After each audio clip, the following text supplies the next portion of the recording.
My girlfriend Sarah and I had been planning this ski trip to Colorado for months. We'd found what seemed like the perfect deal online.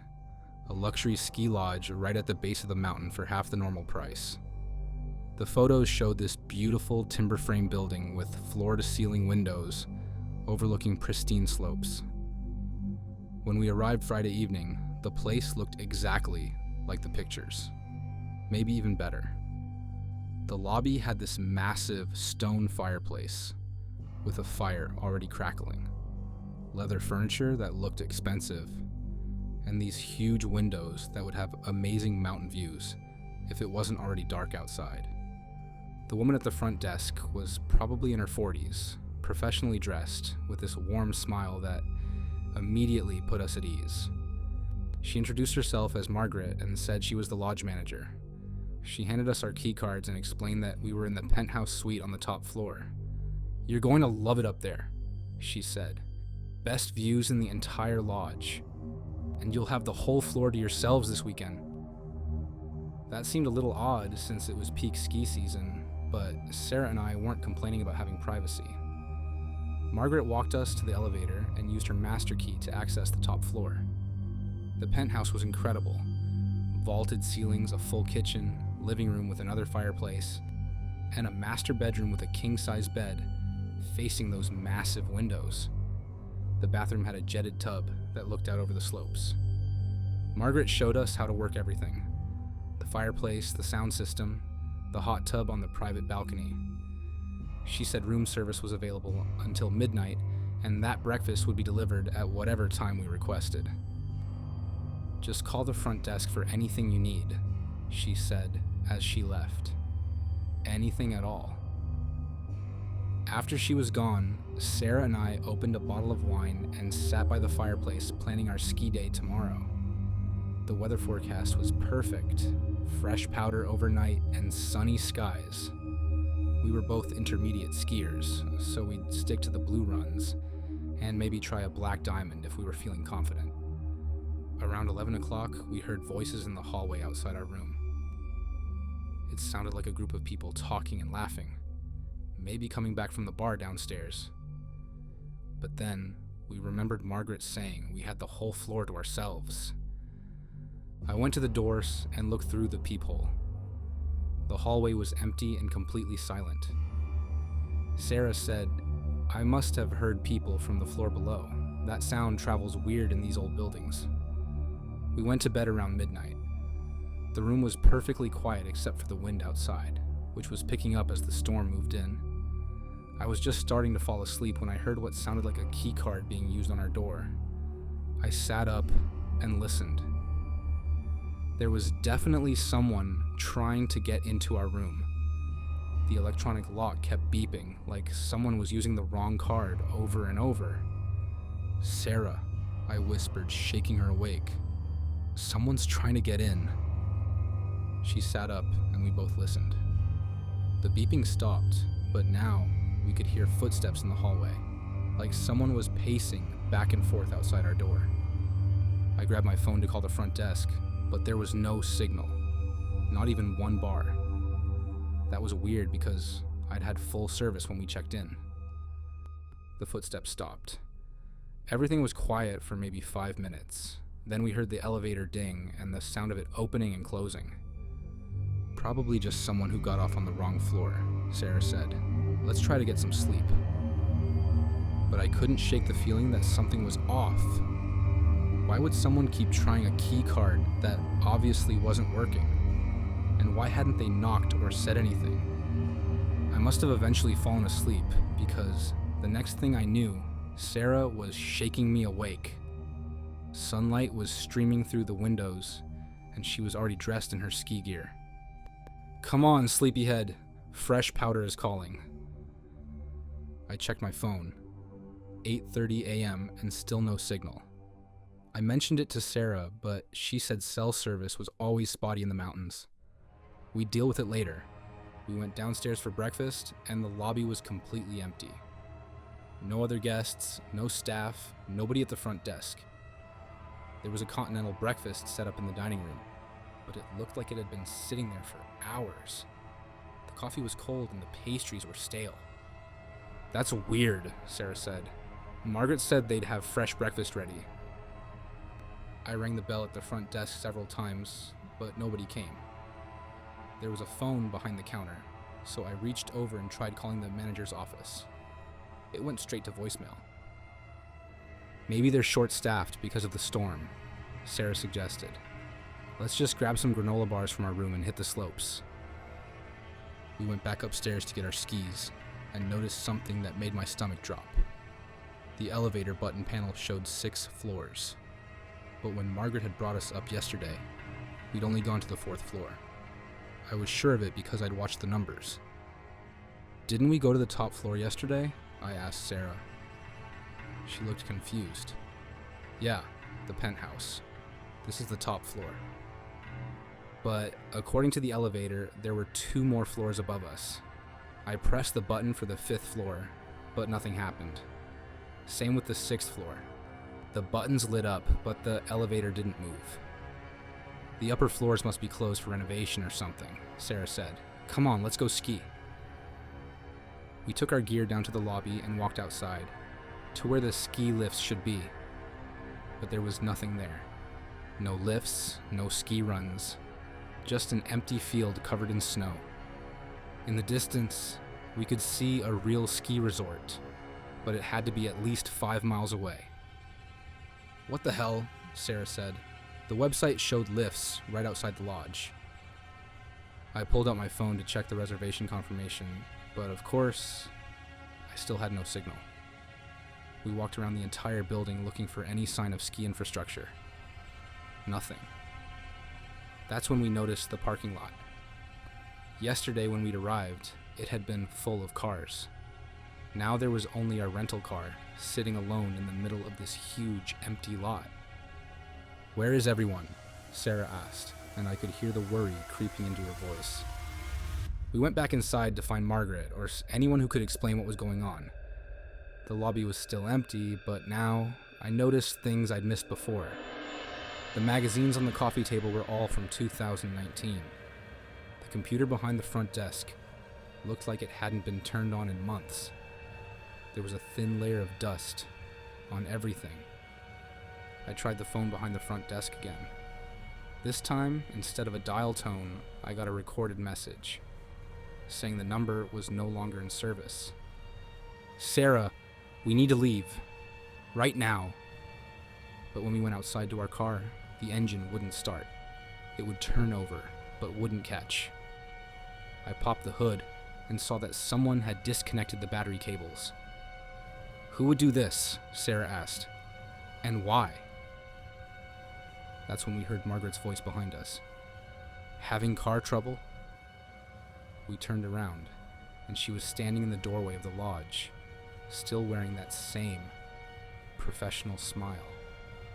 But something was different about her. Her clothes looked like she'd been wearing them for days, and her hair was disheveled. The battery cables are disconnected, I said. Do you know anything about that? Oh, that happens sometimes in the cold weather, she said. Why don't you come back inside and I'll call a mechanic for you? Sarah and I looked at each other. We both knew that battery cables don't just disconnect themselves. Actually, we're just going to call AAA, I said, holding up my phone. I'm afraid you won't get any signal out here, Margaret said. The storm last night knocked out the cell tower, but we have a landline inside that works fine. She was still smiling, but her eyes looked wrong, too intense, like she was studying our faces for some kind of reaction. Come on, she said, gesturing toward the lodge. Let's get you warmed up and we'll figure this out. Every instinct I had was screaming not to go back inside that building. But we were stuck. No car, no phone service, and the nearest town was probably 20 miles away through mountain roads. We followed Margaret back into the lobby. She led us to the front desk and picked up the phone. Let me just call our maintenance man, she said. He can have your car running in no time. But I could see the phone cord behind the desk. It wasn't plugged into anything. Margaret held the phone to her ear and had a fake conversation with someone about coming to fix our car. She nodded and made agreeing sounds. But I knew she was talking to nobody. "He'll be here in about an hour," she said, hanging up. "Why don't you go back to your room and relax? I'll call you when he arrives." "Actually, I think we'll just wait down here," I said. Margaret's smile faltered for just a second. "I really think you'd be more comfortable upstairs. The lobby can get quite cold." "We're fine here," Sarah said, moving closer to me. Margaret stared at us for a long moment, then shrugged. "Suit yourselves. I'll be in the office if you need anything." She disappeared through a door behind the front desk. As soon as she was gone, I grabbed Sarah's hand. "We're getting out of here. Now." "But the car won't start." "Then we walk. Something is seriously wrong with this place." We went outside and I reconnected the battery cables. The car started immediately. Margaret had been lying about the mechanic, just like she'd been lying about everything else. As we drove away, I looked back at the lodge in the rearview mirror. Margaret was standing in one of the upper floor windows, one of the floors the elevator couldn't access. She was just standing there watching us leave. We drove straight to the nearest town and went to the police station. I told them about the lodge, about Margaret, about how everything seemed fake and wrong. The officer looked up the address I gave him and frowned. "Sir, that property has been abandoned for over 3 years. The lodge went out of business and the building has been condemned." "That's impossible," Sarah said. "We just stayed there last night." The officer showed us a photo on his computer. It was the same building, but the windows were boarded up, and there was a big condemned sign on the front door. "We get reports about this place every few months," he said. "Someone sets up fake rental listings online, takes people's money, then disappears. But nobody's ever actually stayed there overnight." "But we did stay there," I insisted. "We have photos." I pulled out my phone to show him the pictures we'd taken, but they were all gone. Every single photo from the trip had been deleted. The officer drove out to the lodge with us to file a report. When we got there, the building looked exactly like the photo he'd shown us. Boarded up, abandoned, with weeds growing through cracks in the parking lot. But our tire tracks were still there in the snow. Proof that we'd been there, even if everything else had somehow disappeared. The police never found Margaret or figured out how she'd made the building look occupied. The fake rental listing had been taken down, and the payment had been processed through an untraceable account. To this day, I don't understand what happened to us at that lodge, but I know we weren't the first people Margaret had lured there, and we probably weren't the last. My brother Jake and I had been snowmobiling since we were kids, but this was going to be our first backcountry expedition. We'd planned a 3-day trip through the remote wilderness areas of northern Maine, following old logging trails that most people never even knew existed. Jake had done his research and mapped out a route that would take us through some of the most pristine winter landscape in New England. We'd camp at designated spots along the trail and cover about 60 miles total. The weather forecast looked perfect, cold and clear with fresh snow the night before we left. We loaded our sleds with camping gear, food for 3 days, and emergency supplies. Jake was riding his new Polaris, and I had my trusty old Ski-Doo that had never let me down. We started earliest Saturday morning from the trailhead parking area, which was just a small clearing beside a Forest Service road. The first day was incredible. Miles of untouched powder, winding trails through dense pine forests, and views of frozen lakes that looked like something from a postcard. We made good time and reached our planned camping spot by mid-afternoon. The campsite was just a small clearing beside a frozen stream, marked by a wooden post with a number on it. Jake set up his tent while I gathered firewood. We cooked dinner over the camp stove and sat by our small fire as darkness fell. That's when we heard the other snowmobile. It was still far away, but the sound was unmistakable. That high-pitched whine of a 2-stroke engine echoing through the trees. Jake and I looked at each other, both thinking the same thing. We hadn't seen another person all day, and this trail was supposed to be pretty remote. Probably just someone else doing a backcountry trip, Jake said. Nothing wrong with that. The sound got closer over the next few minutes, then stopped. Whoever it was had shut off their engine somewhere nearby, maybe at another campsite. We finished our beers and went to bed around 9 o'clock. I was exhausted from the day of riding and fell asleep almost immediately. I woke up sometime in the middle of the night to the sound of Jake unzipping his tent. I checked my watch, 2:30 a.m. "You okay?" I whispered. "Thought I heard something," he whispered back. "Probably just need to pee." I listened but didn't hear anything except the wind in the trees. Jake was quiet for a few minutes. Then I heard him get back in his tent. "Everything good?" I asked. "Yeah, but there's someone camped about 100 yards downstream from us. I can see their tent through the trees." That was weird. The next designated campsite was supposed to be at least 5 miles away. Maybe someone had gotten lost or decided to make an unofficial camp. "Did you see anyone?" I asked. "No, just the tent. And their snowmobile is parked right next to it." I tried to go back to sleep, but couldn't shake the feeling that something was off. Why would someone camp so close to us when there was plenty of space along the trail? And why hadn't we heard them setting up camp? The next morning, Jake and I packed up early and decided to check out the other campsite before we left. We walked downstream through the snow, following what looked like snowmobile tracks. We found the spot where Jake had seen the tent, but there was nothing there. No tent, no snowmobile, no sign that anyone had ever been there. The snow was completely undisturbed. "I swear there was a tent here last night," Jake said. "I could see it clearly."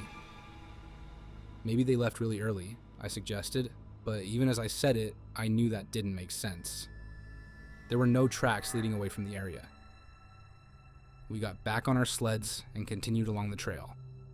The second day was supposed to take us through some of the most remote terrain, following an old logging road that hadn't been used in decades. About an hour into the ride, we came to a fork in the trail that wasn't on our map. The main trail continued straight, but there was another path branching off to the right. It looked well used, with fresh snowmobile tracks heading down it. Jake stopped and pulled out his GPS.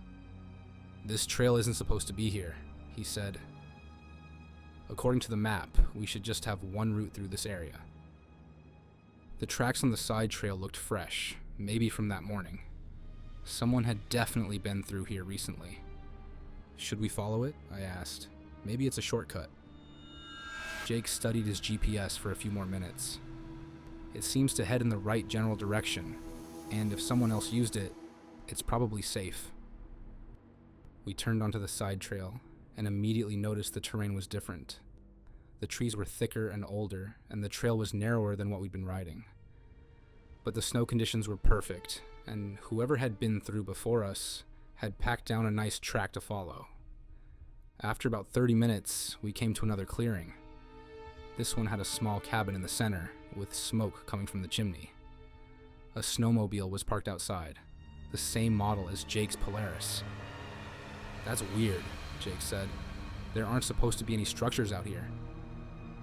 We pulled up to the cabin and shut off our engines. The place looked old, but well maintained, like someone had been taking care of it for years. There were snowshoes hanging on the porch and a neat stack of firewood beside the door. Before we could decide what to do, the door opened and a man stepped out. He was probably in his 50s, wearing heavy winter clothes and a wool hat. He had a thick beard and friendly eyes. "Well, hello there," he said with a smile. "Don't get many visitors out this way. You boys lost?" "Not lost exactly," Jake said. "We're following the backcountry trail system. This path wasn't on our map." The man laughed. "Maps out here are pretty useless. Trails change all the time depending on weather and logging operations. I'm Bill, by the way. This is my winter cabin." He seemed friendly enough, and it was nice to see another person after being alone in the wilderness. Bill invited us in for coffee and to warm up. The inside of the cabin was cozy and rustic. Wood stove in the corner, simple furniture, shelves lined with canned goods and supplies. It looked like Bill spent a lot of time here.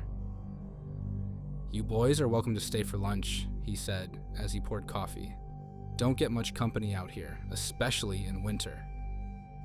We accepted his offer and spent the next hour talking about snowmobiling and the local trail system. Bill seemed to know every path and logging road in the area. He gave us some tips about shortcuts and warned us about a few dangerous spots to avoid. "There's a bridge about 10 miles ahead that's not safe," he said. "Stream underneath has been running warm this winter and the ice is thin. You'll want to take the long way around." He drew us a rough map showing an alternate route that would add about an hour to our trip, but keep us away from the dangerous bridge. After lunch, we thanked Bill for his hospitality and got back on our sleds. The trail continued through dense forest for several miles before connecting back to the main route we'd been following. We made it to our second campsite just before dark. This one was beside a frozen lake with a beautiful view of distant mountains. As we set up camp, Jake mentioned something that had been bothering him. "Did you notice Bill's snowmobile?" he asked. "Yeah, same model as yours. Nice sled."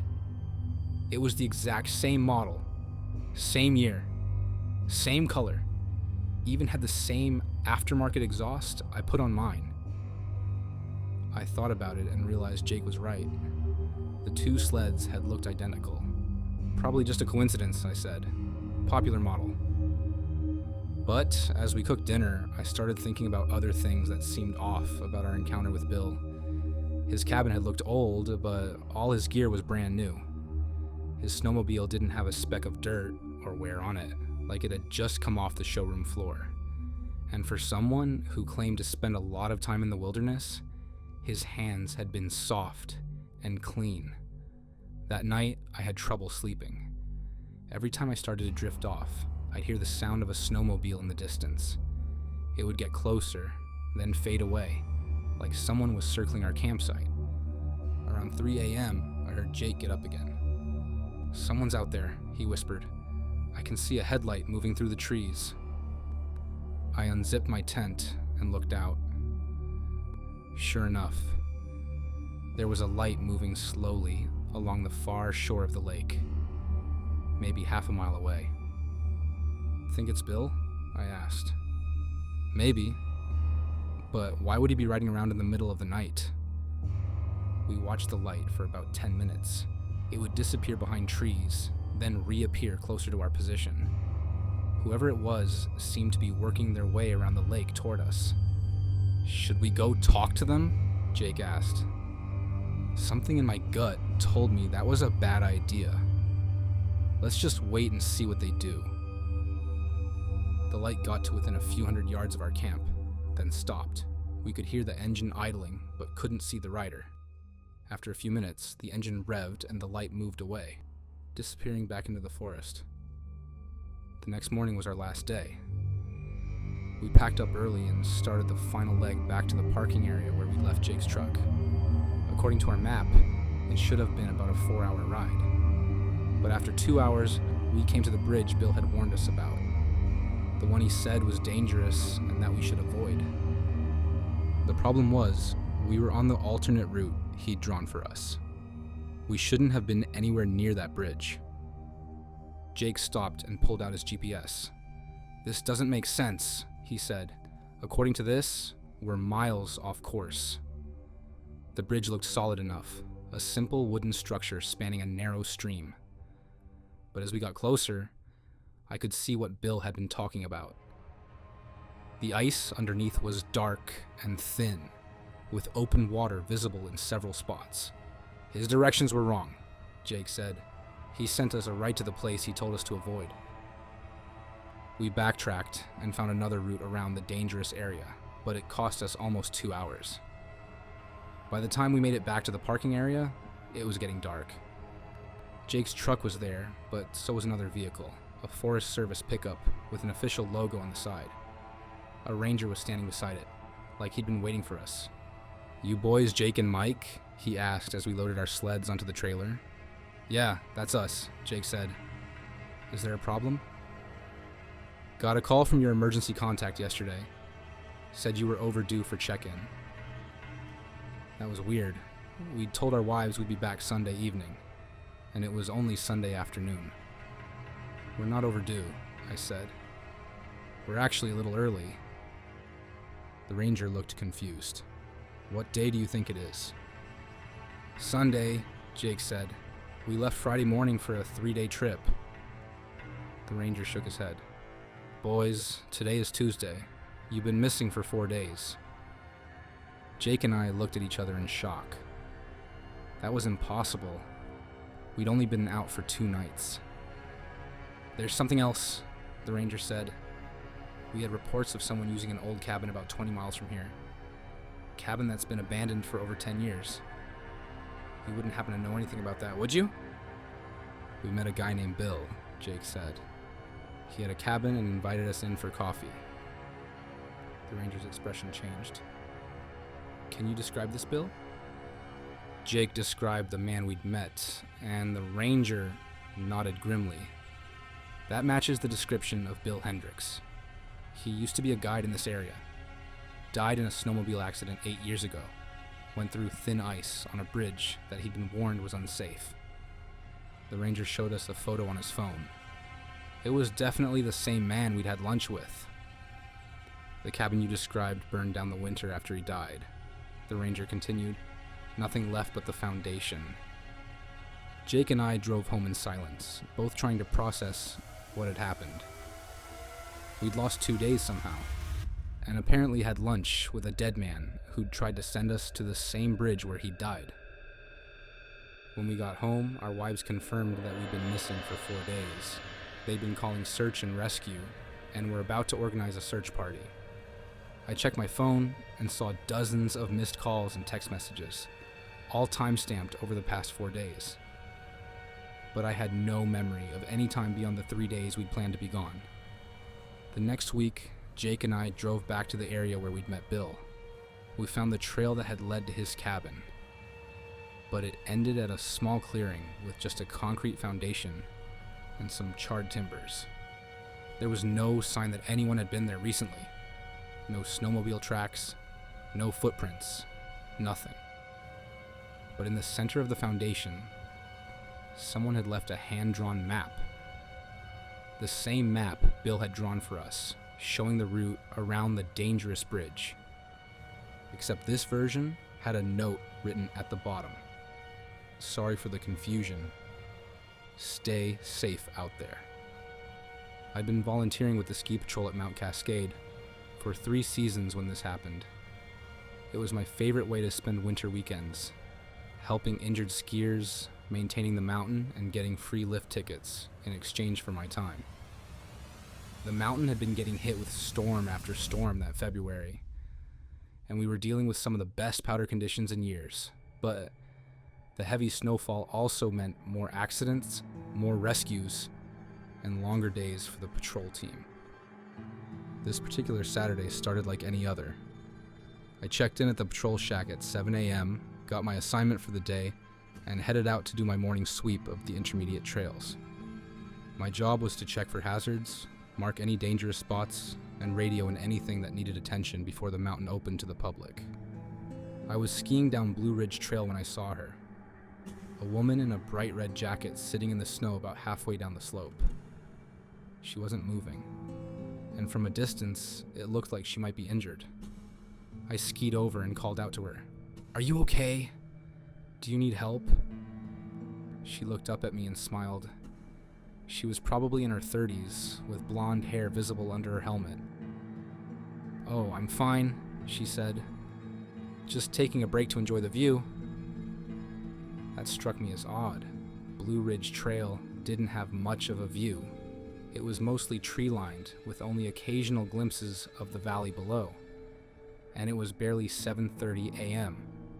The mountain wasn't even open to the public yet. "How did you get up here?" I asked. "The lifts aren't running." She laughed. "I hiked up. I like to get an early start before the crowds arrive." That was possible, I guess. Some serious skiers did hike up for first tracks, but hiking up Blue Ridge would have taken at least 2 hours, which meant she would have started in complete darkness. Well, be careful out there, I said. We've had some avalanche activity on the upper mountains, so stick to the marked trails. I will, she said. Thanks for checking on me.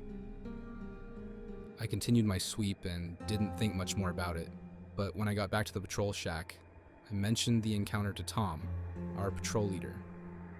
Red jacket, blonde hair? He asked. You sure about that? Yeah, why? Tom frowned. We had a skier go missing last weekend. Woman matching that description. Search and rescue called off the search Thursday when they found her jacket caught on a tree near the boundary. Found her jacket? What about her? Never found her. Assumed she went out of bounds and got caught in an avalanche. There's been a lot of unstable snow up there. A chill ran down my spine that had nothing to do with the cold. Tom, I just talked to her 20 minutes ago. That's impossible, Mike. Sarah Chen has been missing for 6 days. Tom radioed the other patrol members and asked if anyone had seen a woman in a red jacket. Nobody had. He also checked with the base lodge to see if anyone had signed in early for uphill access. No one had. You sure you saw what you think you saw? Tom asked. I was sure. I'd talked to her for at least 2 minutes. She'd been as real as anyone. Tom decided we should ski back to Blue Ridge Trail and check it out. When we got to the spot where I'd seen her, there was no sign that anyone had been there. No ski tracks, no boot prints, nothing. The snow was completely undisturbed. Mike, are you feeling okay? Tom asked. Maybe you need to take a break. I insisted I was fine, but Tom sent me to work in the base lodge for the rest of the day. I spent my time checking equipment and updating incident reports, trying to convince myself that I'd imagined the whole thing, but I knew what I'd seen. The next weekend, I was back on patrol duty. Tom had me working the beginner slopes, probably because he was worried about my mental state after the previous weekend's incident. I was helping a kid who'd fallen near the bottom of Bunny Hill when I saw her again.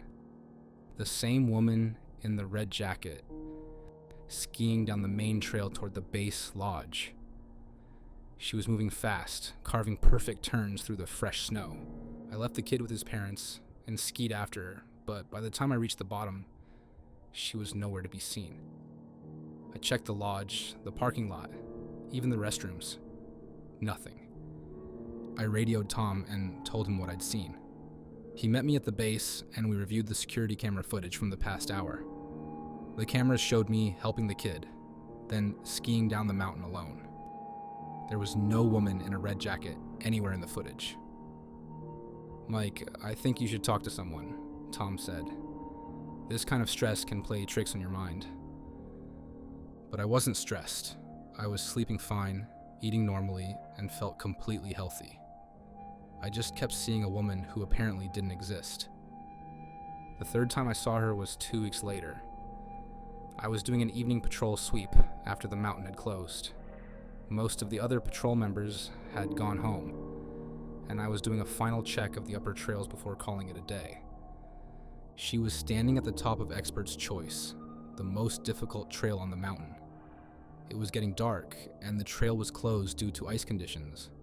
But there she was, adjusting her bindings like she was getting ready to ski down. Hey! I called out as I skied toward her. This trail is closed. She looked up and waved. I know. I just wanted to see the sunset from up here. I reached the top of the trail and stopped next to her. Up close, I could see her face clearly for the first time. She was Asian, probably Chinese, with kind eyes and a warm smile. She looked completely normal, completely real. You really shouldn't be up here, I said. This trail is icy, and we don't have lights. It's dangerous to ski in the dark. You're right, she said. I should head down. Thanks for looking out for me. She pushed off and started skiing down Expert's Choice. I watched her make the first few turns, then radioed Tom to let him know I was escorting a skier off a closed trail. Copy that. Tom's voice crackled through the radio. But Mike, you're showing up alone on the trail camera. There's nobody with you. I looked down the trail where the woman had been skiing just seconds before. The slope was empty. No tracks in the snow. No sign that anyone had been there. Tom, she was just here. I was talking to her. Mike, you need to come down. Now. I skied down Expert's Choice, following the route the woman had taken. The snow was perfect corduroy, completely unmarked except for my own tracks. It was like she had never existed. When I got to the base, Tom was waiting with Dave, the mountain manager, and a woman I didn't recognize. Mike, this is Doctor. Sarah Chen's sister, Lisa, Tom said. She wanted to meet you. Lisa Chen looked exactly like the woman I'd been seeing on the mountain. Same face, same build, even the same smile. But she was wearing street clothes and had obviously driven up from the valley. Tom told me you've been seeing my sister, Lisa said. Can you tell me about it? I described my encounters with the woman in the red jacket. Lisa listened carefully, nodding occasionally. That sounds like Sarah, she said when I finished. She always hiked up for first tracks, and Expert's Choice was her favorite trail, even though it scared the hell out of me. I'm sorry for your loss, I said, but I don't understand what's happening. Why do I keep seeing her? Lisa was quiet for a moment. Sarah was supposed to meet me for dinner the night she disappeared. She'd been going through a rough time. Divorce, job stress, depression. I think she came up here to clear her head, but something went wrong. The search teams never found her body, Dave added. Just her jacket caught on a tree near the out-of-bounds area. Maybe she's trying to tell you something, Lisa said. Sarah was always stubborn. If she had unfinished business, she wouldn't just give up. That night I went home and researched everything I could find about Sarah Chen's disappearance. She'd been an experienced skier, familiar with the mountain. The weather had been clear the day she went missing, with no avalanche danger reported. The search teams had focused on the out-of-bounds area where they'd found her jacket, assuming she'd been caught in a slide. But what if she'd made it further than they thought? The next morning, I called Tom and asked permission to do an extended search in some of the remote areas beyond the normal patrol routes. He was reluctant, but Lisa Chen had apparently called him and asked him to help in any way possible. I spent the day skiing through areas that hadn't been searched, following old logging roads and abandoned trails. Most of the terrain was too steep and dangerous for recreational skiing, which is why the search teams had focused elsewhere. Late in the afternoon, I found something. A small clearing about 2 miles from where Sarah's jacket had been discovered. In the center of the clearing was a large boulder, and behind the boulder was a depression in the snow that looked unnatural. I dug down about 3 feet and found her. Sarah Chen had been there for almost a month, covered by successive snowfalls. She was wearing the same red jacket I'd seen her in, but without the helmet and goggles. The coroner determined that she died from exposure, probably within hours of going missing. She'd made it much further into the backcountry than anyone had imagined, but had gotten lost and couldn't find her way back to the marked trails. After we found Sarah's body, I never saw her on the mountain again. Lisa Chen thanked me at the memorial service and said she believed her sister had been trying to lead me to her final resting place. I don't know if I believe in ghosts or spirits or whatever you want to call it, but I know what I saw, and I know that Sarah Chen somehow guided me to find her body when the professional search teams couldn't. I still volunteer with the ski patrol, but I pay more attention now when I see someone skiing alone in unusual places. Sometimes the mountain holds on to people who aren't ready to leave, and sometimes they need help finding their way home. My wife Emma and I had been looking forward to this winter getaway for months. We'd found a secluded cabin rental in the mountains of northern New Hampshire, advertised as the perfect romantic retreat. The photos online showed a cozy log cabin surrounded by snow-covered pines, with a stone fireplace, and a hot tub on the deck. We'd both been working insane hours at our jobs, and desperately needed some time away from the city. The cabin was supposed to be completely off the grid. No cell service, no internet, just us and the wilderness for a long weekend. The drive up took longer than expected because of the snow. The GPS lost signal about 20 miles from the cabin, but the rental company had provided detailed directions. Turn left at the old red barn. Follow the dirt road for 3 miles. Look for the wooden sign with a carved bear. We found the sign just as it was getting dark Friday evening. The driveway was steep and winding, disappearing into thick forest. Emma was nervous about driving up in the snow, but our SUV had good tires and 4-wheel drive. The cabin was exactly like the photos, maybe even better. Warm light glowed from the windows, and smoke was already rising from the chimney. Someone had obviously been there recently to get everything ready for our arrival. We parked and grabbed our bags from the back.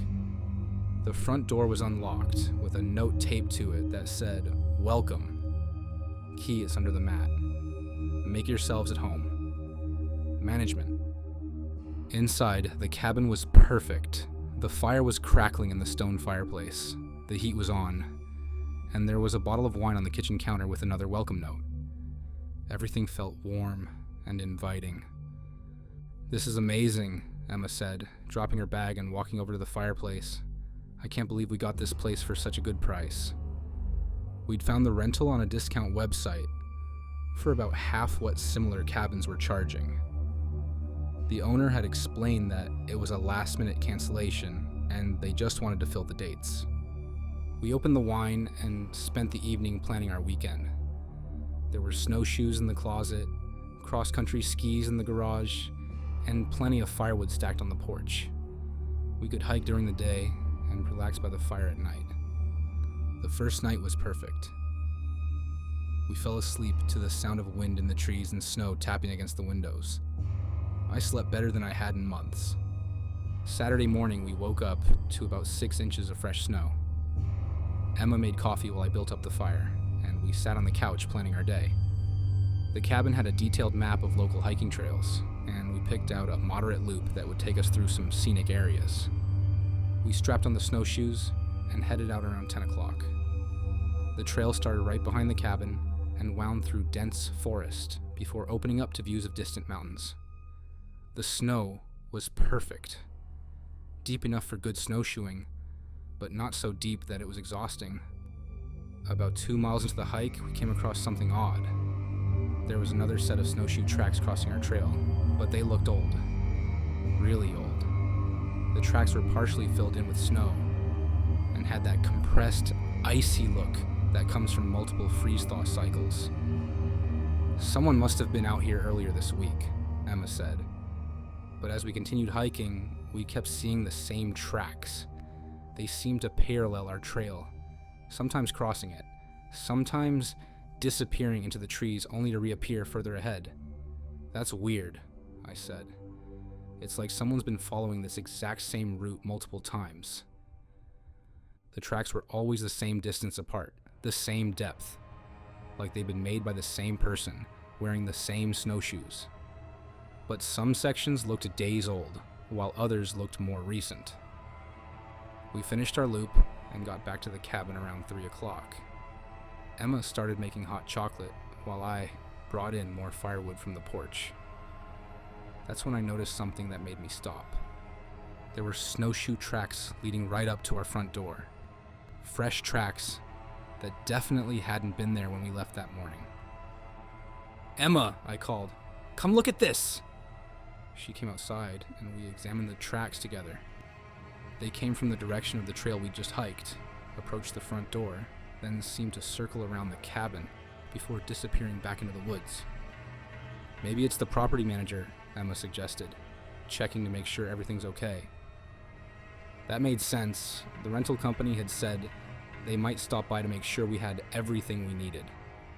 We went back inside and didn't think much more about it. We spent the afternoon reading by the fire and playing cards. As evening approached, Emma suggested we try out the hot tub on the deck. The hot tub was already heated and ready to go.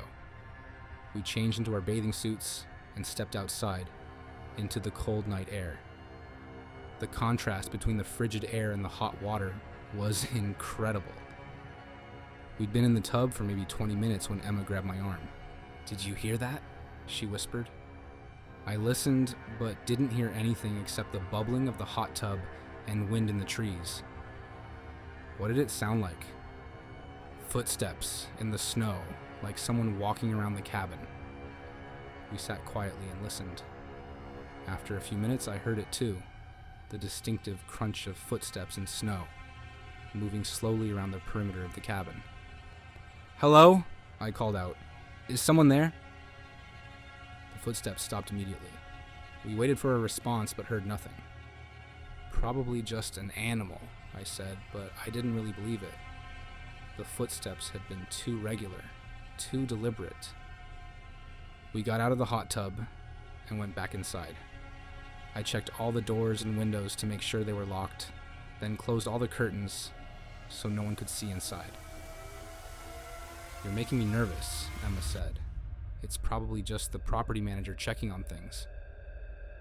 At 9 o'clock at night, we tried to relax and watch a movie in the cabin's DVD player, but I kept listening for sounds outside. Around 11 o'clock, we heard the footsteps again.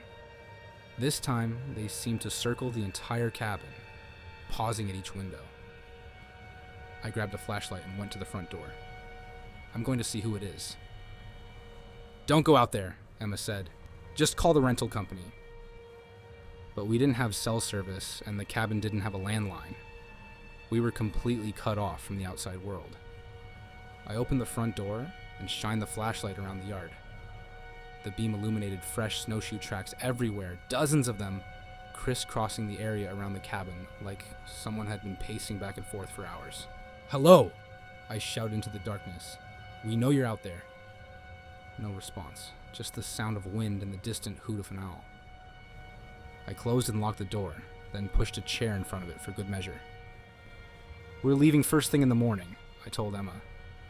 But when we woke up Sunday morning, our SUV wouldn't start. The engine would turn over, but wouldn't catch. I popped the hood and saw that someone had disconnected the battery cables and removed the spark plug wires. "Someone doesn't want us to leave," Emma said, and I could hear the fear in her voice. I reconnected everything, and the car started fine. Whoever had sabotaged it hadn't done any permanent damage. They just wanted to delay us. We packed quickly and loaded the car. As we were putting our bags in the back, Emma pointed to something at the edge of the woods. "Look." There was a person standing about 50 yards away, partially hidden behind a large pine tree. They were wearing snowshoes and a dark winter coat, but they were too far away to make out any details. "Hey!" I shouted. "What do you want?" The figure didn't move or respond. They just stood there watching us. I started walking toward them, but as soon as I took a few steps, they turned and disappeared into the forest.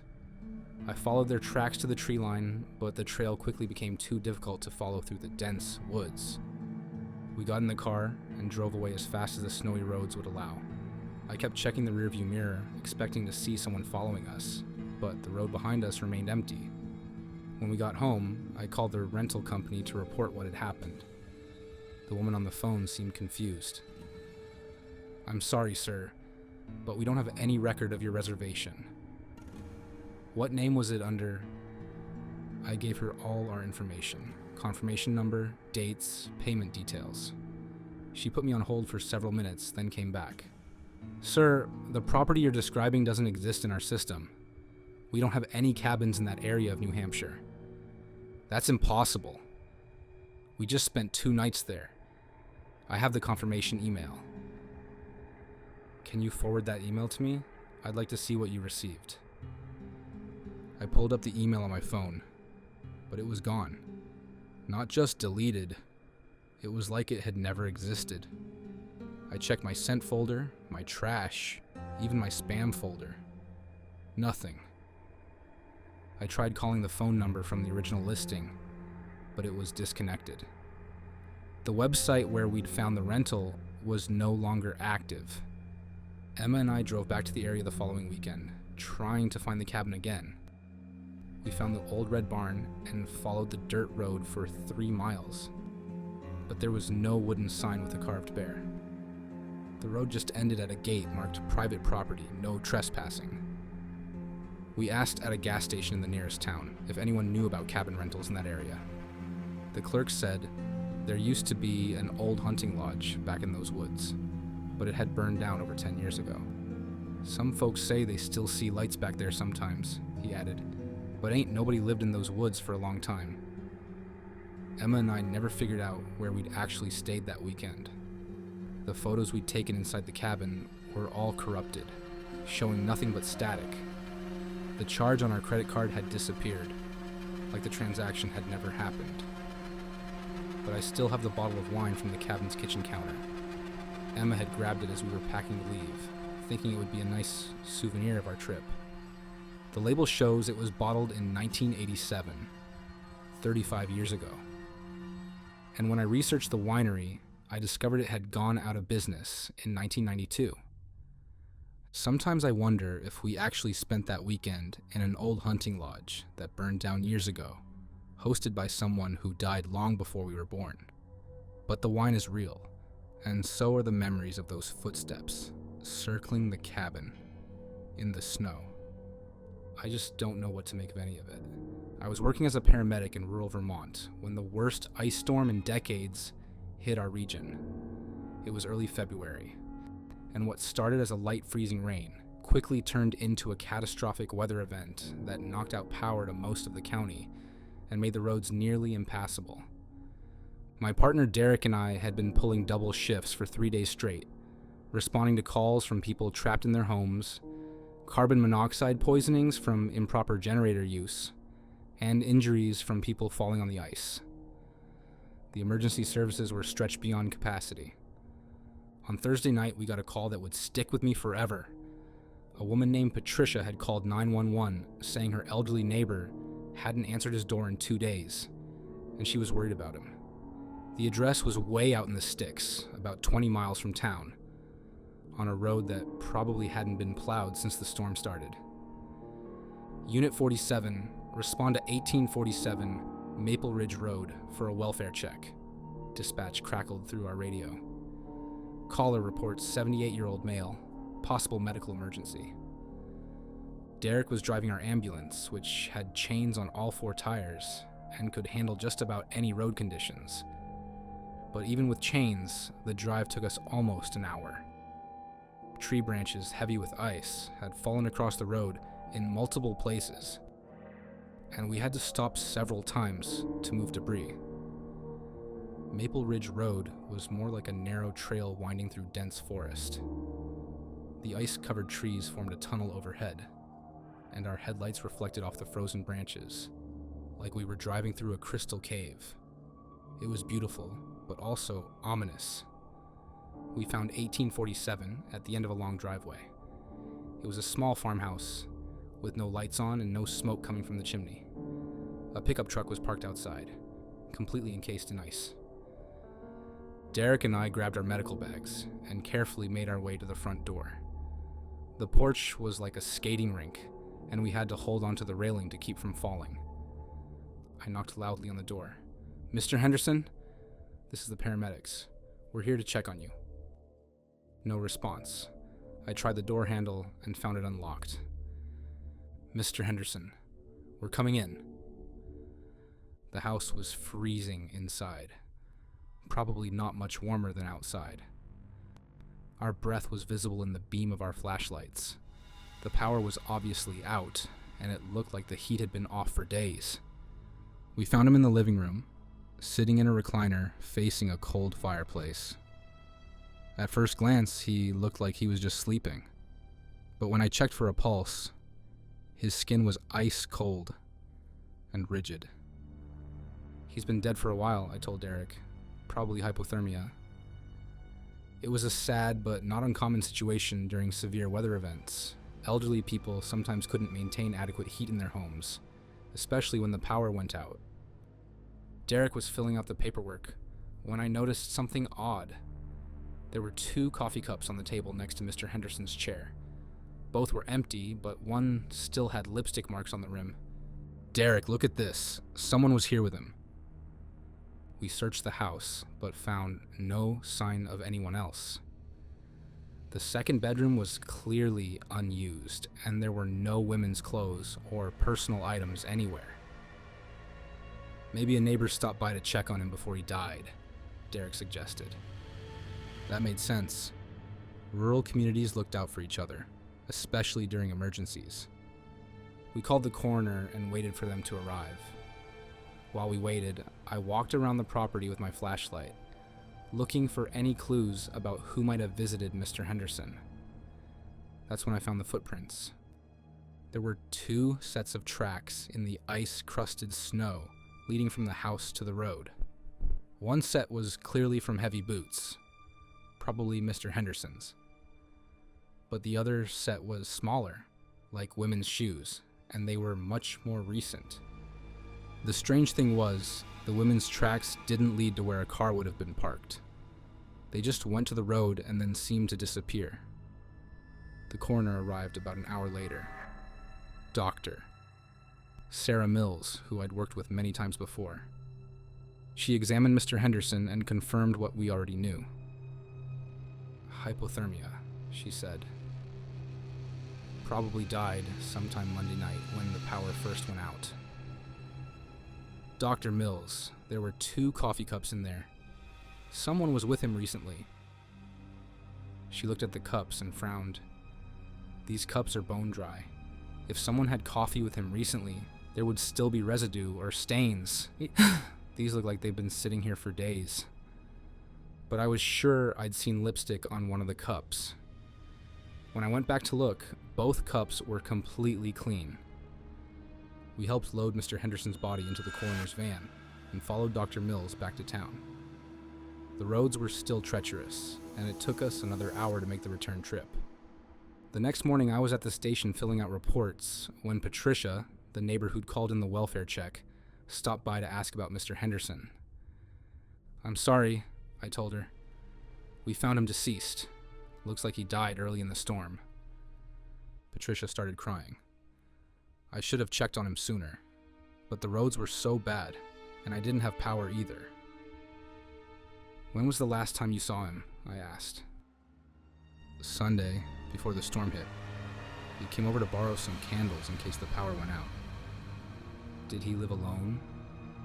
"Oh yes, for about 5 years now. Ever since his wife, Margaret, passed away." Something about the name Margaret made me pause. What did his wife look like? Beautiful woman, small, always wore red lipstick. She used to bring me vegetables from their garden every summer. I felt a chill that had nothing to do with the cold weather. "Patricia, you didn't happen to go check on Mr. Henderson earlier this week, did you? Maybe Tuesday or Wednesday?"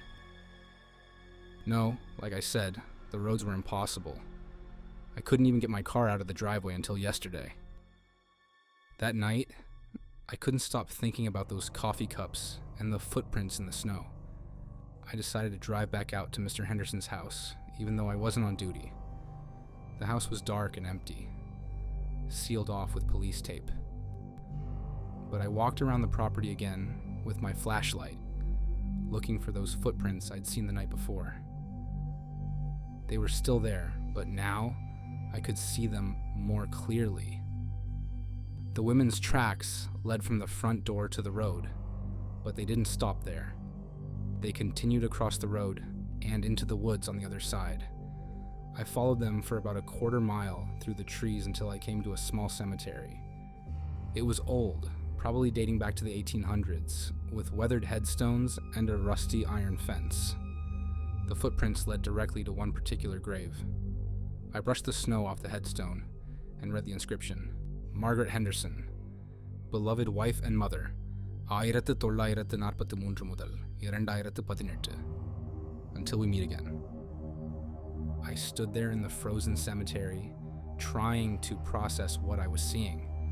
The footprints ended at Margaret's grave, like whoever had made them had simply vanished. The next day, I called Dr. Mills and asked her to take another look at Mr. Henderson's body. Specifically, I wanted to know if there were any signs that he'd had food or drink shortly before he died. That's an odd request, she said, but I can check. She called me back a few hours later. You were right to ask. There were traces of coffee in his stomach, and it was relatively fresh.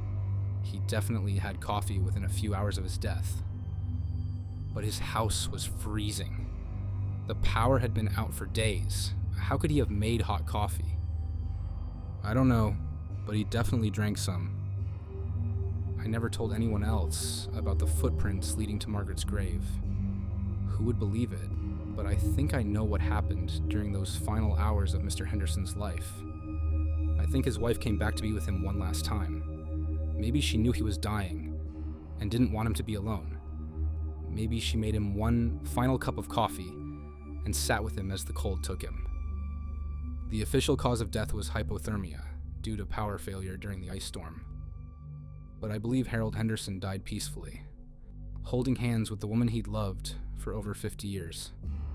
Sometimes during severe weather events, when people are isolated and scared, impossible things become possible. Love finds a way to bridge the gap between life and death, even if it's just for a few hours. I still drive past that cemetery sometimes when I'm in the area. The footprints are long gone, covered by new snow and spring growth. But Margaret's headstone is always clean, like someone still visits regularly to brush away the leaves and debris. Maybe some promises really do last forever. I've been leading guided winter hiking tours in the White Mountains of New Hampshire for about 5 years when I met the group that would change everything. It was mid-January, and I'd gotten a last-minute booking for a weekend backcountry snowshoe expedition. The group consisted of 4 people, 2 couples who said they were friends from college. There was Mark and Jennifer, probably in their early 30s, and David and Lisa, who seemed a bit older. They all appeared to be experienced hikers with good gear, which was a relief since winter hiking in the Whites can be deadly if you're not prepared. We met at the trailhead parking area on Saturday morning. The weather forecast was perfect.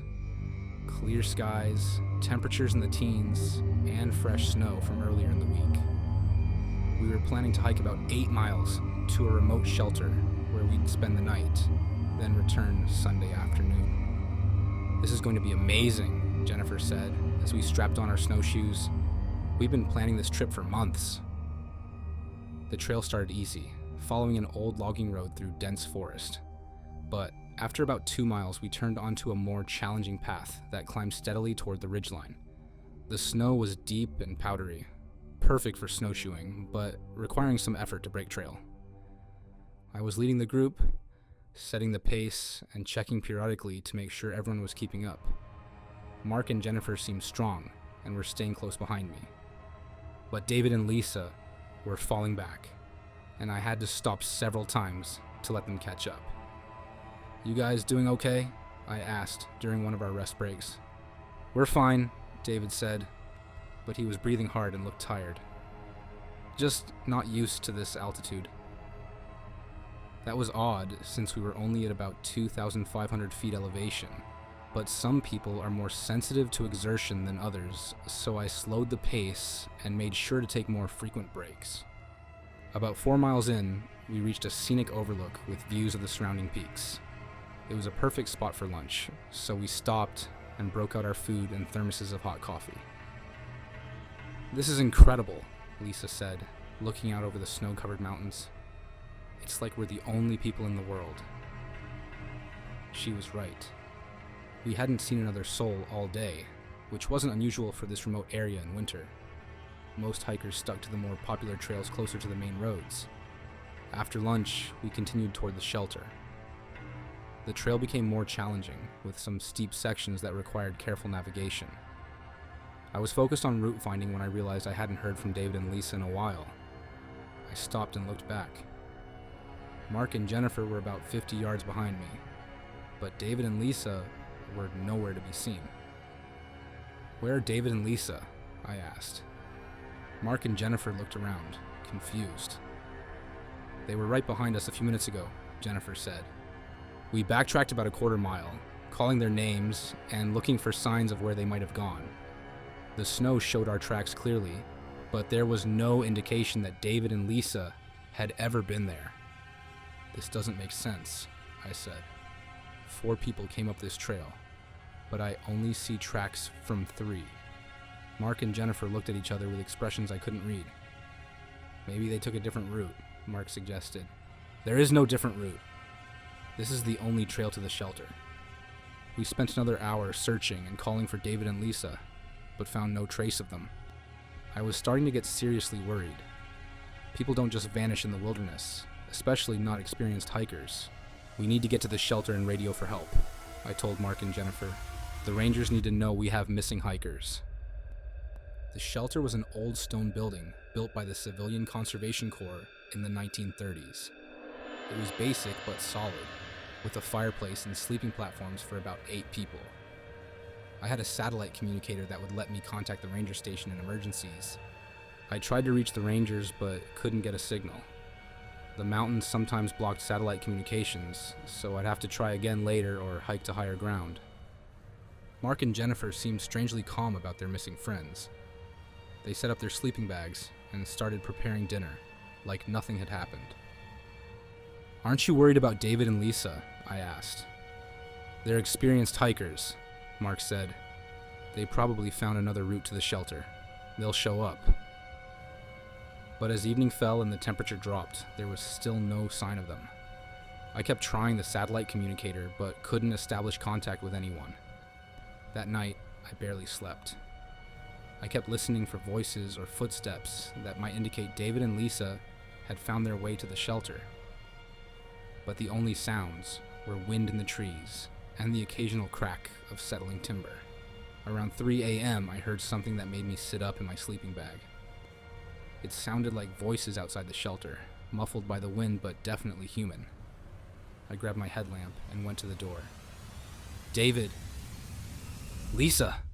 Is that you?" The voices stopped immediately. I stepped outside and swept my light around the clearing, but saw nothing except snow and trees. "Hello?" I called. "Anyone out there?" No response, but as I was about to go back inside, I noticed something that made my blood run cold. There were footprints in the snow around the shelter, lots of them, like several people had been walking in circles around the building.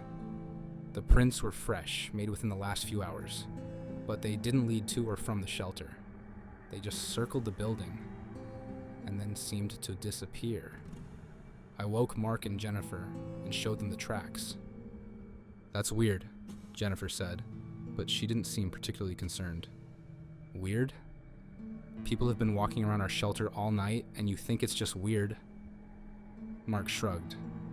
"Probably just other hikers looking for a place to camp." But I knew that wasn't right. The nearest trail was miles away, and no one hikes in this area at night in winter. It's too dangerous. The next morning, I tried the satellite communicator again, and finally got through to the ranger station. I reported David and Lisa as missing, and requested a search and rescue team. "Can you describe the missing hikers?" the ranger asked.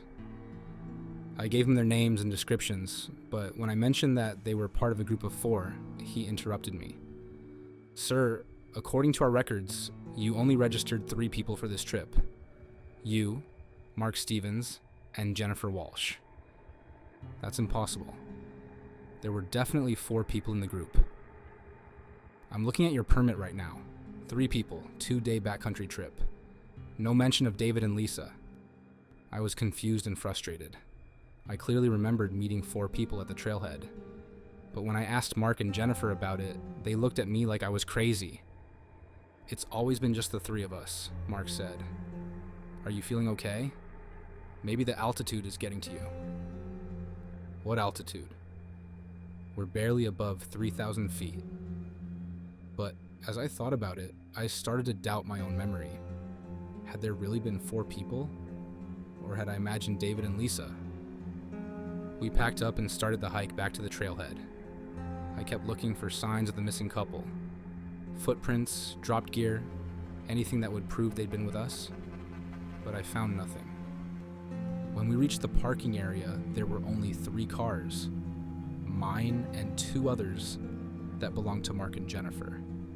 If David and Lisa had been real, where was their vehicle?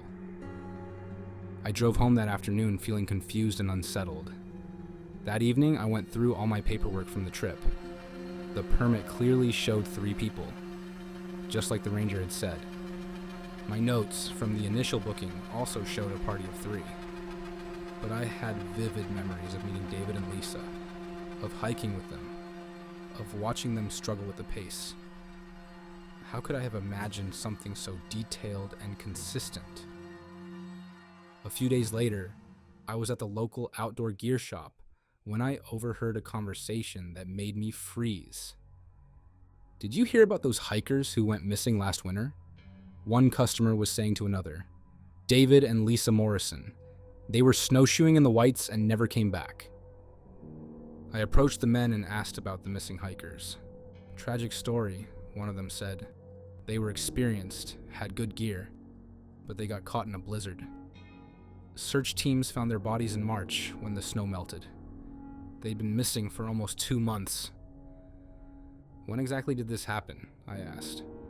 January 15th, I think. About a year ago. January 15th was exactly 1 year before my trip with Mark and Jennifer. I went home and researched the Morrison case online. David and Lisa Morrison, both experienced winter hikers, had disappeared during a snowshoe trip in the White Mountains. Their bodies were found months later, miles off the main trail, apparently victims of exposure after getting lost in a storm. The photos in the news articles showed the same people I remembered hiking with. Same faces, same voices, same mannerisms. But they'd been dead for a year when I met them. I never told Mark and Jennifer what I'd discovered. How could I? They clearly had no memory of David and Lisa being with us, and all the official records supported their version of events. But I know what I experienced.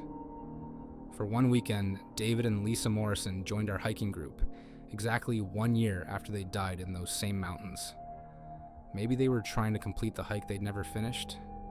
Maybe they just wanted to experience the beauty of the winter wilderness one more time. I still lead hiking tours in the White Mountains, but I pay closer attention now to the people who join my groups. Sometimes the mountains give back what they've taken, even if it's just for a few hours. And sometimes, on clear winter days, when the snow is perfect and the views are spectacular, I think I can still hear David and Lisa's voices, carried on the wind, sharing their joy at being in the place they loved most. I've been driving snowplows for the county highway department for 12 years, when I had the experience that made me question everything I thought I knew about the job. It was during the blizzard of 2019, one of the worst storms to hit our area in decades. The storm started on a Tuesday evening and was supposed to last through Thursday morning. By Wednesday night, we'd already gotten over 2 feet of snow with no signs of it letting up. I was working the overnight shift, clearing the back roads in the rural part of the county where houses were spread miles apart. My route covered about 40 miles of winding country roads, and it usually took me 6 hours to complete a full circuit. But with snow falling this heavy, I was barely keeping up.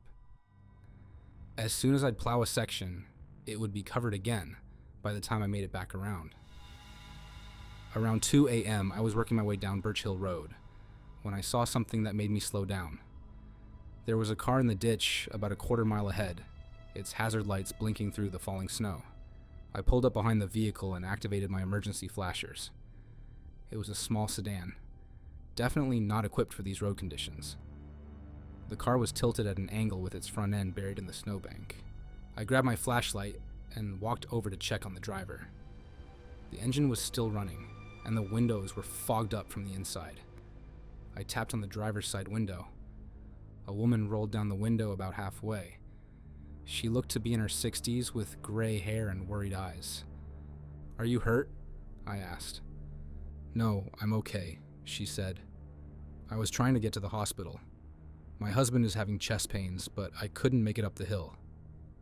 I looked in the passenger seat and saw an elderly man slumped over, breathing heavily. He was conscious, but clearly in distress. "Ma'am, you need to call 911. This man needs an ambulance." "I tried," she said, holding up an old flip phone. "No signal out here." She was right. Cell coverage was spotty in this area, even on good days, and the storm was probably making it worse. "Listen, I can't leave my plow, but I can radio for help. What's your name?" "Dorothy Walsh. This is my husband, Frank. We live about 5 miles up the road." I went back to my truck and radioed dispatch. "Unit 7 to base. I've got a medical emergency on Birch Hill Road. Mile marker 12. Elderly male with chest pains. Need an ambulance ASAP." "Copy that, Unit 7. Be advised all emergency vehicles are running delayed due to road conditions. ETA on ambulance is at least 45 minutes. 45 minutes was too long. Frank Walsh looked like he was having a heart attack, and every minute counted. "Mrs. Walsh," I called out, "the ambulance is going to be delayed. I think your best bet is for me to plow a path ahead of you and escort you to the main road. From there, you should be able to make it to the hospital." "But my car is stuck." I looked at the situation. Her car wasn't damaged, just buried in snow. My plow truck had a winch that I use for emergency situations. "I can pull you out. Just give me a few minutes." I hooked the winch cable to her front bumper and carefully pulled the sedan back onto the road. The car seemed to be running fine, though I doubted it would make it far in these conditions. "Follow close behind me," I told her. "I'll plow a path and keep my flashers on. Don't try to pass me, or go faster than I'm going." We started up Birch Hill Road, with me clearing snow and Dorothy following about 20 feet behind. It was slow going. I had to keep my speed down so she could keep up, but I also needed to move fast enough to actually push the snow aside. About halfway to the main road, I checked my mirrors and saw that Dorothy's car was falling behind. The snow was too deep for her little sedan, even with the path I was clearing. I stopped and walked back to her car. Frank looked worse than before. His breathing was shallow and his skin was pale. "I can't keep up," Dorothy said. "The snow is too deep." I made a decision that was probably against department policy, but I didn't care. "Leave the car. Both of you get in my truck. I'll take you to the hospital myself." But Frank can barely walk. "I'll carry him." I helped Frank out of the passenger seat and half carried, half dragged him to my plow truck. Dorothy followed, struggling through the deep snow. I got them both settled in the passenger side of the cab and cranked up the heat. "Hold on," I told them. "This is going to be a rough ride." I drove as fast as I dared, using my plow to clear a path through the unplowed roads. The truck's four-wheel drive and heavy weight gave us good traction, but I still had to be careful not to slide off the road. Frank was getting worse. His breathing became more labored and he started clutching his chest. Dorothy was holding his hand and talking to him, trying to keep him conscious. "How much further?" she asked. "About 10 minutes to the main road, then another 15 to the hospital." But as we approached the intersection with Route 9, I saw something that made my heart sink. The main road was completely blocked by a jackknifed tractor trailer. There was no way around it. I radioed dispatch again. "Unit 7 to base. Route 9 is blocked at the Birch Hill intersection. Need alternate route to County General." "Unit 7, all main roads are experiencing problems. Your best bet is to continue north on Birch Hill to Route 15, then east to the hospital. But be advised, that route hasn't been plowed yet." Route 15 was another back road that would add at least 30 minutes to our trip. Frank didn't have 30 minutes. "There's got to be another way," Dorothy said. I thought about the local roads I knew from years of plowing. There was one possibility: an old logging road that connected to the back of the hospital property. It was rough and steep, but it might be passable with the plow truck. "I know a shortcut," I told them.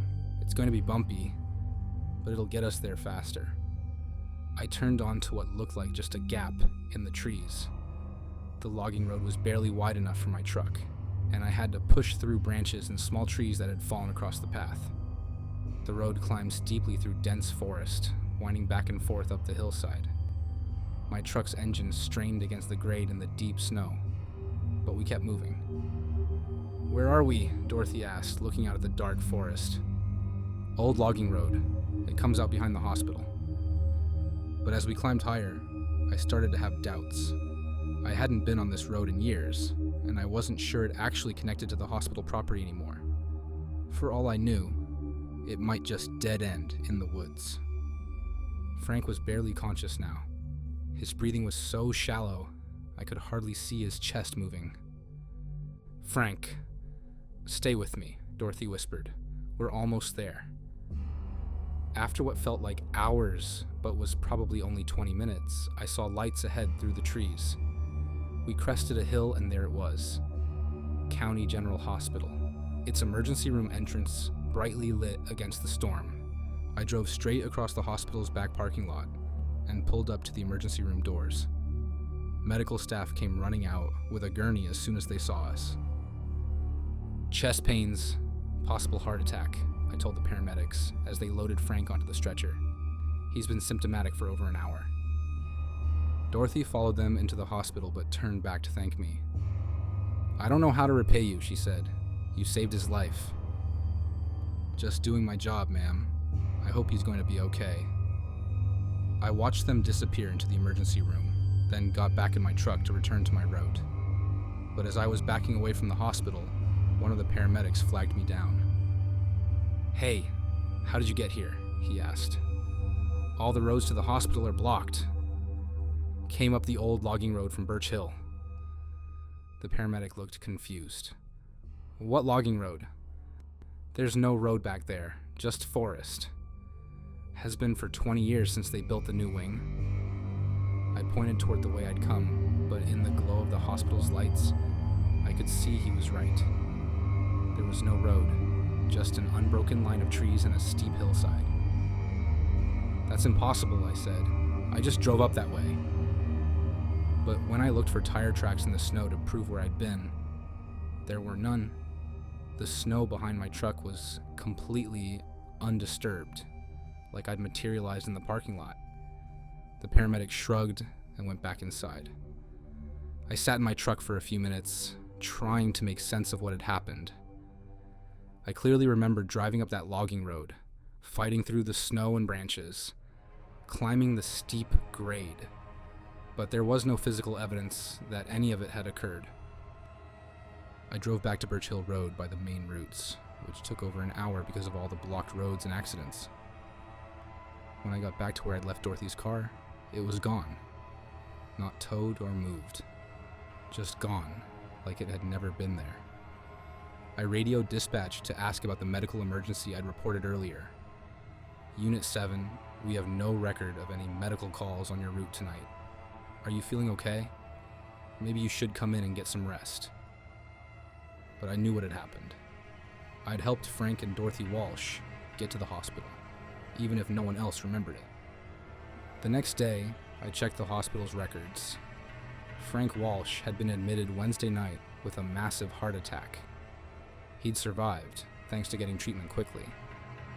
But according to the official records, he'd been brought in by ambulance from his home address. I looked up the Walsh family in the phone book and drove to their house. It was a small farmhouse, about 5 miles up Birch Hill Road, just like Dorothy had said. An elderly woman answered the door. It was Dorothy, but she looked at me like she'd never seen me before.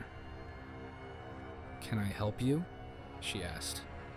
"I'm the snowplow driver who helped you and your husband get to the hospital during the storm." She looked confused. "I'm sorry, but I think you have me confused with someone else. My husband and I haven't left the house in weeks. He's been recovering from heart surgery." I could see Frank sitting in a chair by the window, looking much healthier than he had that night in my truck. "The storm," I said. "Your car was in the ditch on Birch Hill Road." "We don't have a car," Dorothy said gently. "Frank can't drive anymore because of his heart condition. Our daughter takes us anywhere we need to go." I apologized for bothering them and left, more confused than ever. I never figured out what really happened that night. Maybe I'd helped the ghosts of Frank and Dorothy from some future time, when they would need rescue. Maybe I'd experienced some kind of vision or premonition. Or maybe the stress and exhaustion of working in the storm had caused me to hallucinate the whole thing. But I know Frank Walsh is alive today, and I like to think that somehow, in some way, I helped make that possible. Sometimes during bad storms, when I'm plowing the back roads alone in the middle of the night, I still look for cars in ditches and people who need help. Because you never know when someone might need a ride to the hospital, even if they don't exist in the same reality as everyone else. I'd been teaching photography workshops for about 8 years when I decided to offer my first winter landscape course. The idea was to take a small group of students to some remote locations in the Colorado Rockies and teach them how to capture the beauty of snow-covered mountains and frozen waterfalls. I advertised the workshop online and got 6 sign-ups. All serious photographers with good equipment who were willing to brave the cold for some spectacular shots. We were going to spend 3 days camping and hiking in the backcountry, staying at established campsites, and photographing during the golden hours of sunrise and sunset. The group met at my studio in Boulder on Friday morning. There was Janet, a retired teacher from Denver who specialized in nature photography. Mike and Susan, a married couple from Texas who'd never photographed in snow before. Carlos, a young guy from California, who shot mostly street photography but wanted to try landscapes. And finally there was Rebecca, a quiet woman in her 40s who said she was from somewhere back east. Rebecca was different from the others. While everyone else was chatty and excited about the trip, she kept to herself and seemed almost nervous.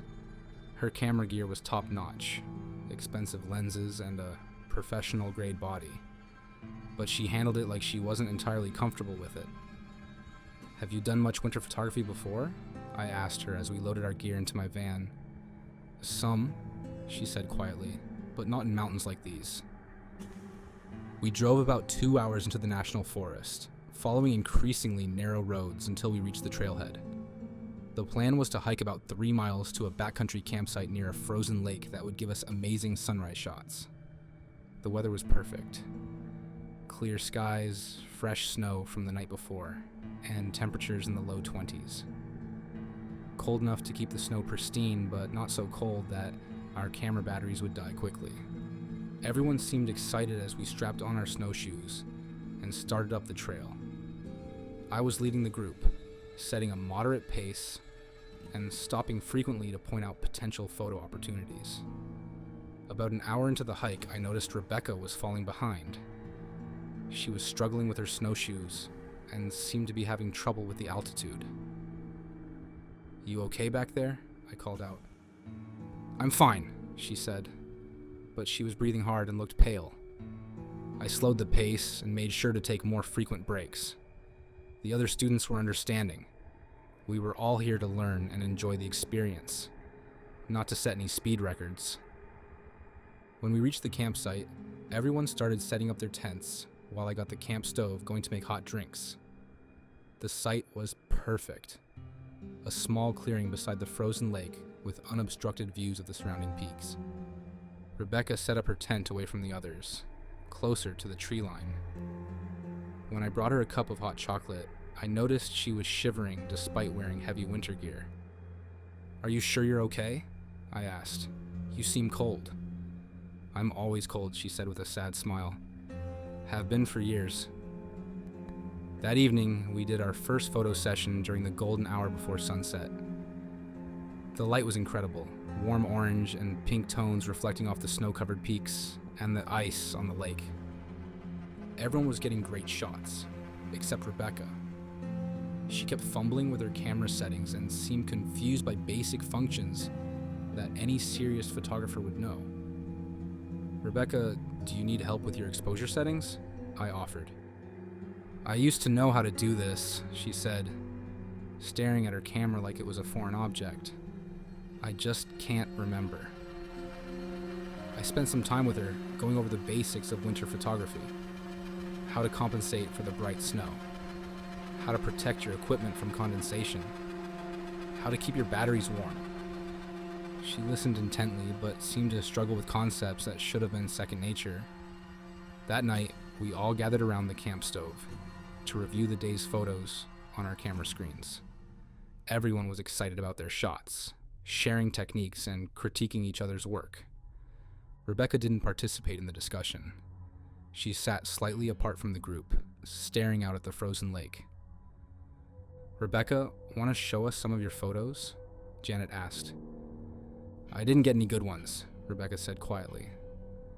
I woke up around 3 a.m. to the sound of someone moving around outside the tents. Through the thin nylon wall, I could see a figure walking toward the lake. It was Rebecca, carrying her camera and tripod. I got dressed and followed her, worried that she might be disoriented or hypothermic. Night photography in winter could be dangerous if you weren't careful. I found her standing at the edge of the frozen lake, her camera set up on the tripod. She was perfectly still, just staring out at the ice. "Rebecca? What are you doing out here?" She turned to look at me, and in the moonlight, her face looked strange, pale and distant, like she was seeing something I couldn't see. "I used to come here," she said. Before what? Before I died." A chill ran down my spine that had nothing to do with the cold air. "What did you say?" But when I looked again, Rebecca was gone. Her camera and tripod were still there, but she had vanished.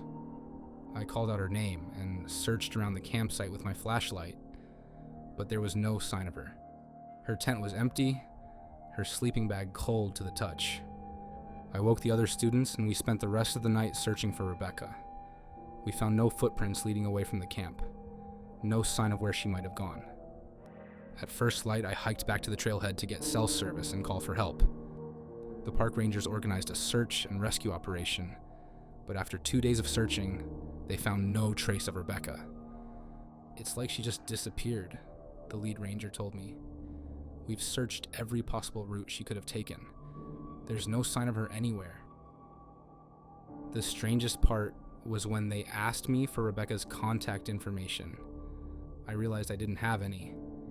She'd paid for the workshop in cash and hadn't filled out the emergency contact form that I required from all students. When I got back to my studio, I went through my records trying to find any trace of Rebecca's registration, but there was nothing.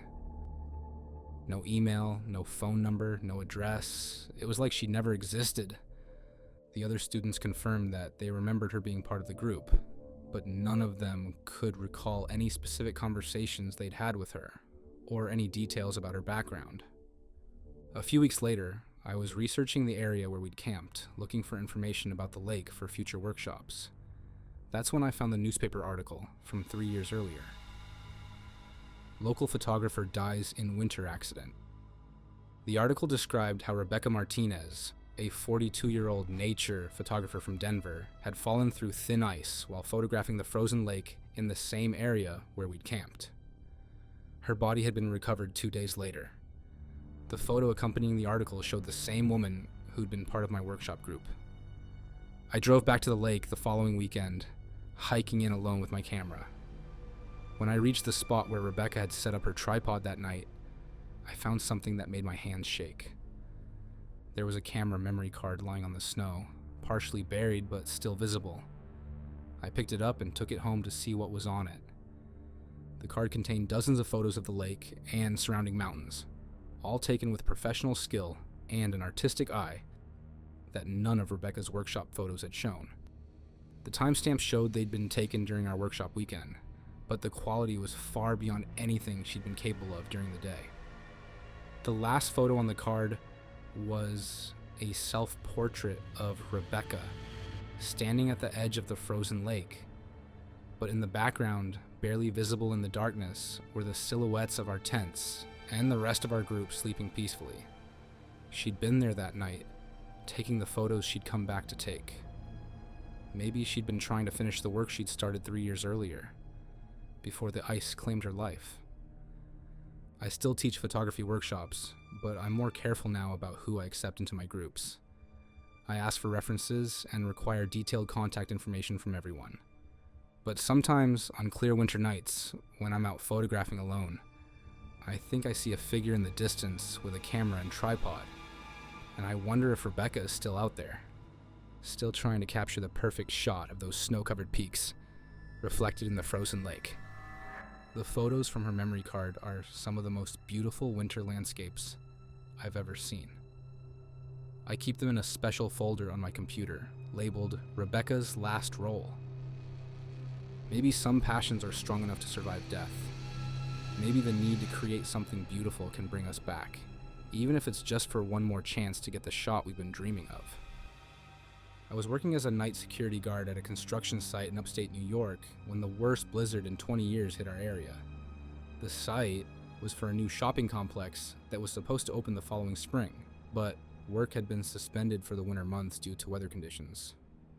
My job was simple: patrol the site every few hours, check that the equipment was secure, and make sure no one was stealing materials or vandalizing the partially completed buildings.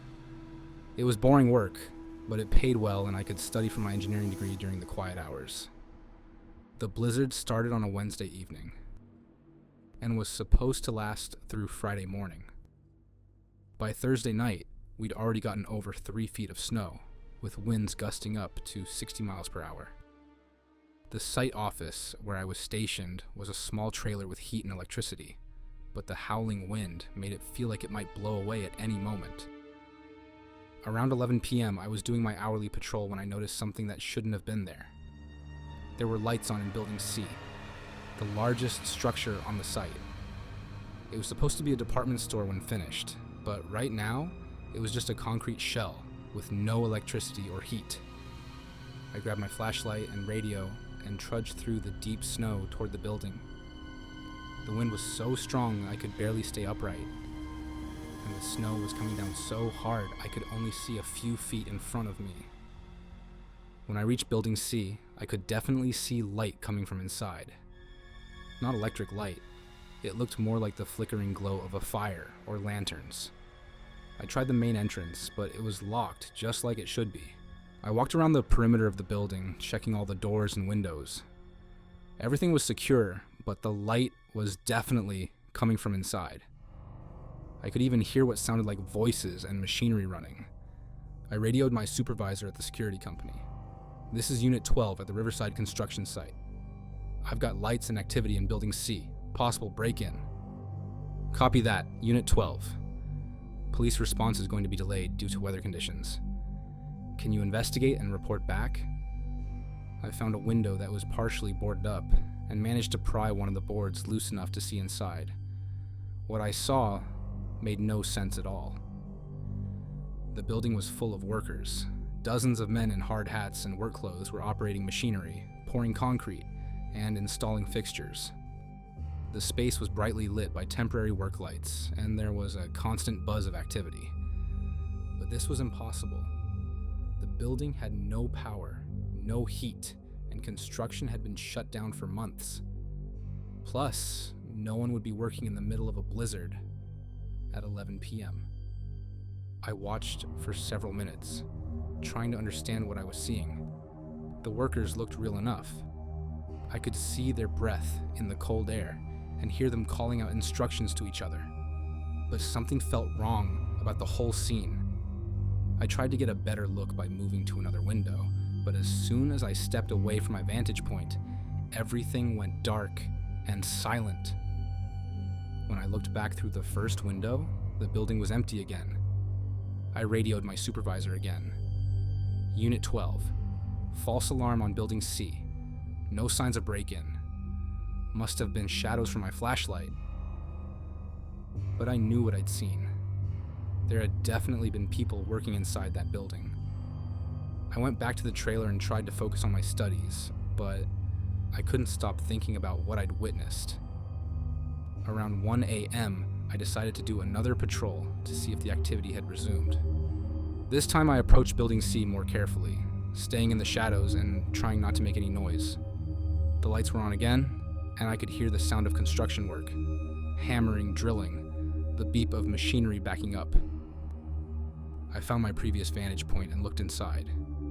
The workers were back, but now I could see them more clearly. They were all wearing older-style hard hats and work clothes that looked like they were from decades ago.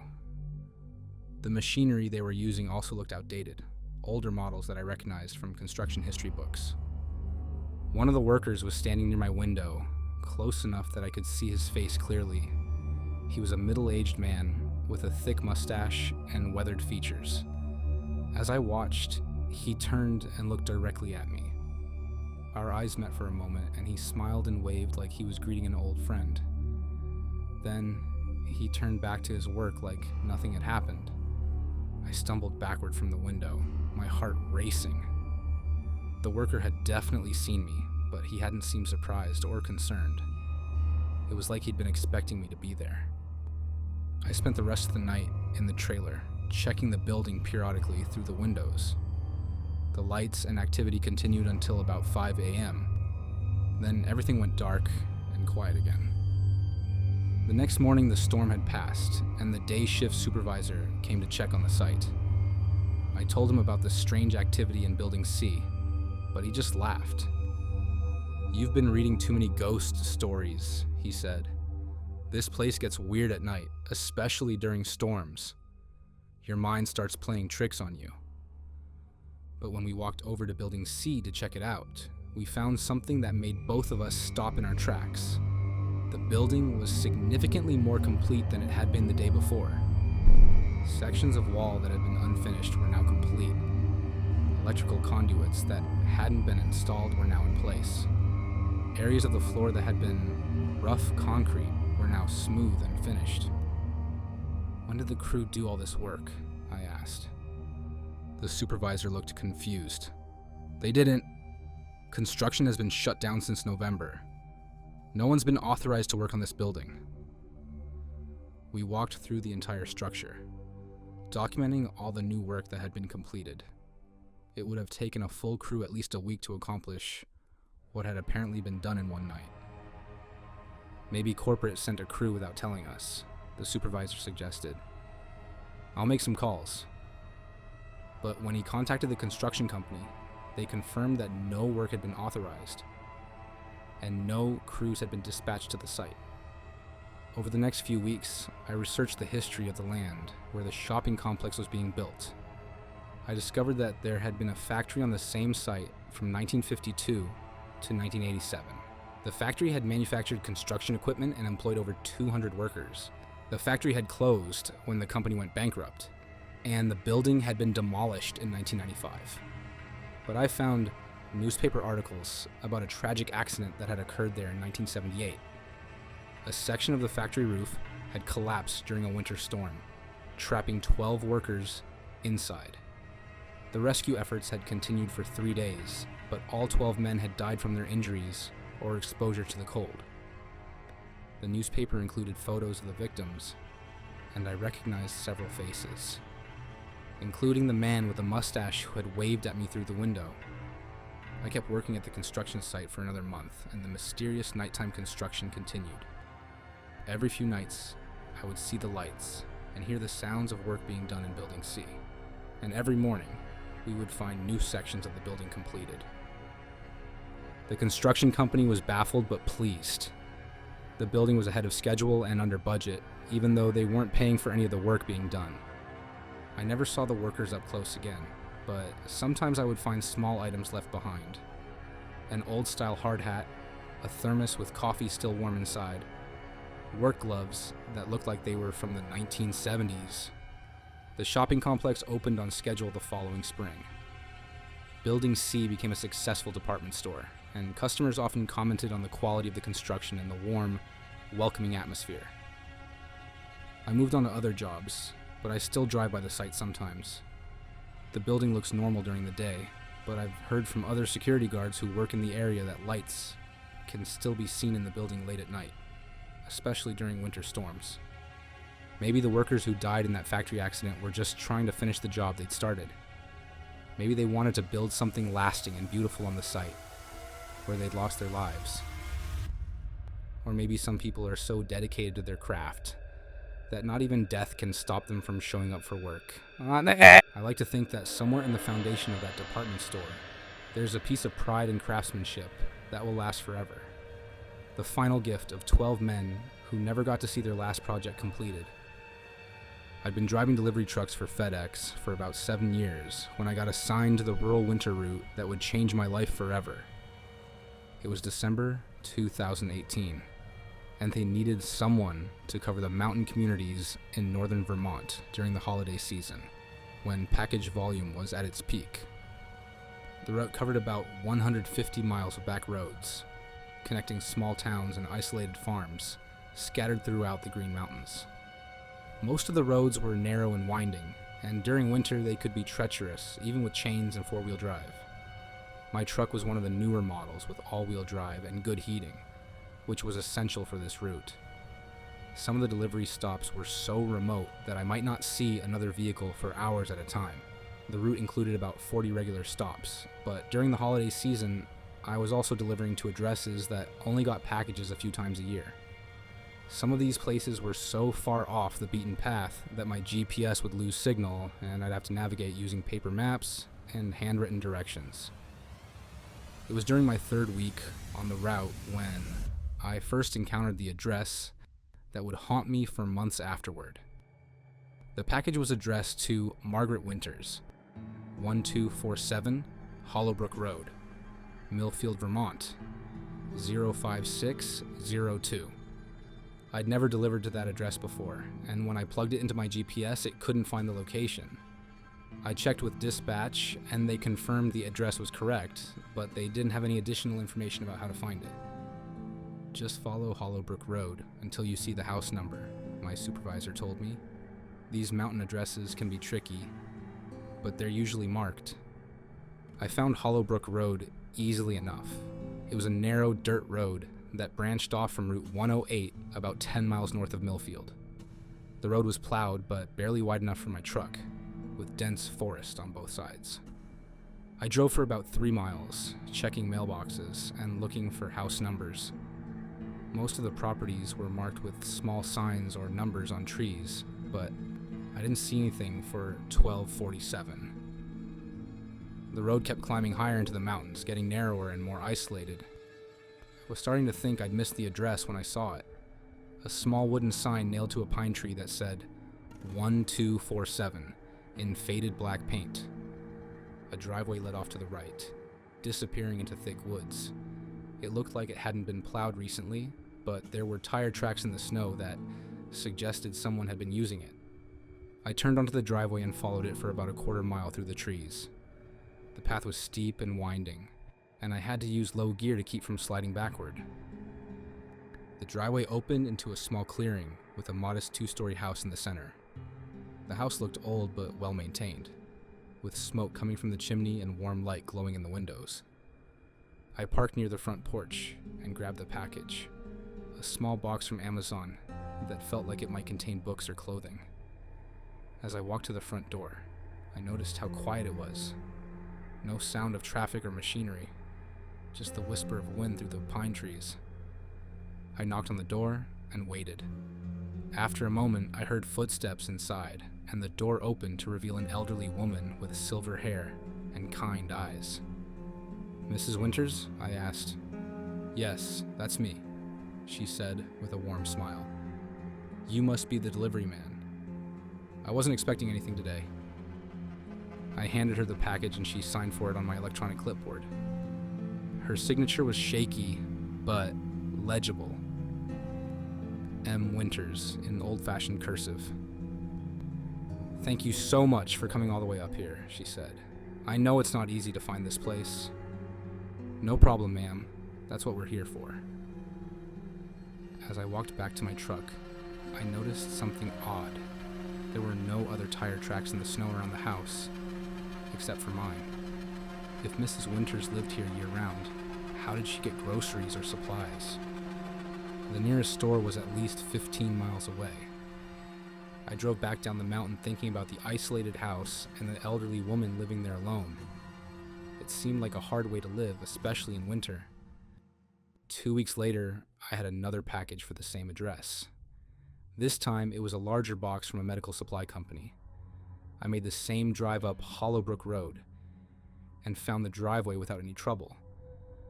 But when I reached the clearing, something was different. The house was dark, no lights in the windows, no smoke from the chimney. It looked abandoned. I knocked on the door anyway, but there was no answer. I tried the doorbell, but it didn't seem to be working. The package required a signature, so I couldn't just leave it. I walked around the house looking for signs of life. The windows were all dark, and when I peered through them, the rooms inside looked empty. No furniture, no personal belongings, nothing. I tried calling dispatch to ask what to do with the package, but my cell phone had no signal this far up in the mountains.